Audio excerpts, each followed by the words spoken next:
Ahoj. Ahoj. Invicta. Dnes si ji všichni spojujeme pravděpodobně s šílenými a megalomanskými designy hodinek a s určitou kontroverzní pověstí. Nevždy ale byla stělesněním těchto extravagantních a obřích hodinek. Ve skutečnosti se jedná o původně švýcarskou společnost, která ve své době byla celkem vyhledávána pro svou spolehlivost i kvalitu. To je pravda.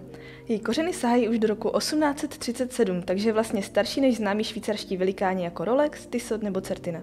Jak se z ní tedy stala ta extravagantní a kontroverzní Invicta? Tak na to se dneska podíváme. Vezmeme si to ale po pořadě. Psal se rok 1837 a Raphael Picard založil novou hodinářskou společnost, které daroval hrdé jméno Invicta, vycházející z latinského slova invictus, tedy neporažený. Invicta se v té době snažila vyrábět kvalitní švýcarské hodinky, které by ale současně byly dostupné širší veřejnosti. A to se jí dařilo, protože v té době byla celkem vyhledávanou a žádanou značkou. Tak například v roce 1959 Invictu najal Sovětský svaz s pověřením vytvořit exkluzivně hodinky pro jejich válečné loďstvo. Ani přes tyto úspěchy se Invictě nevyhnula tzv. Kvarcová krize na přelomu 70. a 80. let. V té době tradiční švýcarské hodinářství bylo v podstatě válcováno přívalem levných kvarcových hodinek z Japonska. No a tak byla v roce 1982 původně Invicta v podstatě mrtvá. S bankrotem a následnou likvidací bylo jméno Invicta samozřejmě na prodej a v roce 1991 ji odkoupila americká bankovní investiční společnost, která sídlí v americkém městě snů v Hollywoodu, kde Invicta vlastně sídlí dodnes. Já si zase vybavím příběh Aila Lalo, kterému o Invictách údajně vyprávěl jeho dědeček. Ten si do státu přivezl poté, co během druhé světové války procházel Švýcarskem. Lalovi se líbila představa oživit tuto původně švýcarskou značku, no a za pomoci jeho otce se mu to i podařilo. V té době mu bylo 19 let, ale generálním ředitelem je vlastně dodnes. Ať už to bylo jakkoliv, Invicta se svými novými americkými investory dala diametrálně odlišnou cestou. Na svůj švýcarský odkaz odkazuje už jen svým sloganem, řadou Russian Diver, která odkazuje na spolupráci se Sovětským svazem, no a taky si zachovala svou cenovou dostupnost.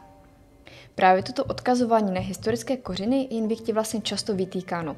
Odpůrci totiž tvrdí, že na ně nemá v podstatě nárok vzhledem k současným extravagantním designům. Jenže na druhou stranu měla by Invicta vůbec nějakou šanci uspět, kdyby se do hodinářského biznisu nepustila tak nějak po svém. A to jsme ještě nezmínili kontroverzní prodajvry, kterými svou novou image vlastně odstartovala. Stali se totiž okamžitým předmětem rozhořčených debat a zkrátka budili velkou pozornost. A čím? Jsou totiž opravdu podezřele podobné Rolex Submariner. Ostatně tomuto modelu jsme věnovali samostatný článek, jehož závěr vás možná překvapí. Odkaz najdete dole pod videem. Samozřejmě většina hodinek není postavena na kopiích jiných modelů. Vlastně by se dalo říct, že je to přesně naopak, protože Invicta je svými designy velmi unikátní a snadno rozeznatelná.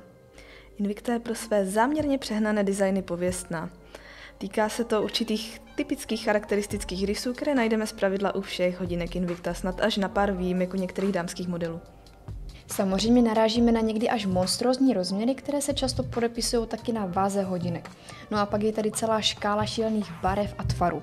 Pokud to vyznívá trošku negativně, nenechte se mýlit, protože za tímhle vším je obrovská dávka fantazie, kreativity a taky hravosti. Ostatně vybíráme pravidelně topku těch nejšílenějších a nejbláznivějších designů a podívat se na ně můžete dole v odkazu. Mně přijde zajímavé, že za své nápadité designy dostala prestižní ocenění Red Dot a je vlastníkem 50 designových a mechanických patentů. Design je u Invicty skutečně gro, ale u hodinek to samozřejmě nestačí. Jak je to tedy s kvalitou? Ti největší kritikové často nakonec kapitulují a uznají, že Invicta hodinky nejsou žádná laciná chrastítka. Naopak, často vyniknou i ve srovnání s daleko dražšími modely. Co se týče odolnosti, Invicta umí opravdu překvapovat. Že jejich masivní hodinkové konstrukce nejsou jen na ozdobu, dokazuje také projekt Na okraji vesmíru, kdy Invicta doslova vypustila vzorek svých hodinek do stratosféry. Ve stratosféře hodinky čelily opravdu extrémním podmínkám a nutno dodat, že jejich pouzdra nebyly vůbec ničím chráněna. Do vesmíru letěly zkrátka tak, jak je designéři stvořili. Projekt byl více než úspěšný a Invicta tím celému světu dokázala, že není žádné béčko. A ne nadarmo je jednou z nejrychleji rostoucích hodinářských společností. Invictě je často vytýkáno, že používá mimo jiné také čínské strojky. To se samozřejmě nedá popřít, nicméně Invicta není jedinou společností, která se spoléhá na čínské komponenty. A především v dnešní době už to rozhodně není synonymum pro nekvalitu. Ostatně Čínu jsme hodinářskému řemeslu naučili my sami, a tak se nemůžeme divit, že to dělá v podstatě stejně dobře, jenom o dost levněji. Vedle toho najdeme u Invicty většinou japonské strojky. Například u zmiňovaných Pro Diver jsou kupovány od Seika. V jiných kolekcích taky najdeme švýcarské strojky od Rondy či Selity. Co si budeme povídat, Invicta zkrátka není pro každého. Ne každý totiž vyhledává extravagantní doplňky, blištivé barvy a váhu, která táhne k zemi.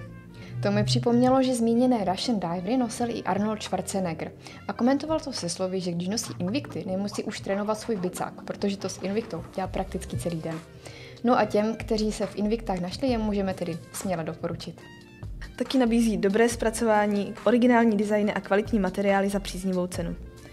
Invicta se nijak nesnaží brzdit svoji agresivní povahu a její styl, přetrvávající bezmála 30 let, rozhodně není otázkou trendu. Ona taková prostě byla, je a bude. No a to už byl ve zkratce příběh o Invictě celý. Podrobněji ho najdete ve článku v odkazu níže. No a budeme rádi, když nám dáte vědět do komentáři, co si o Invictě myslíte vy. Budeme rádi i za odběr či like a ten správný čas je teď. Ahoj! Ahoj!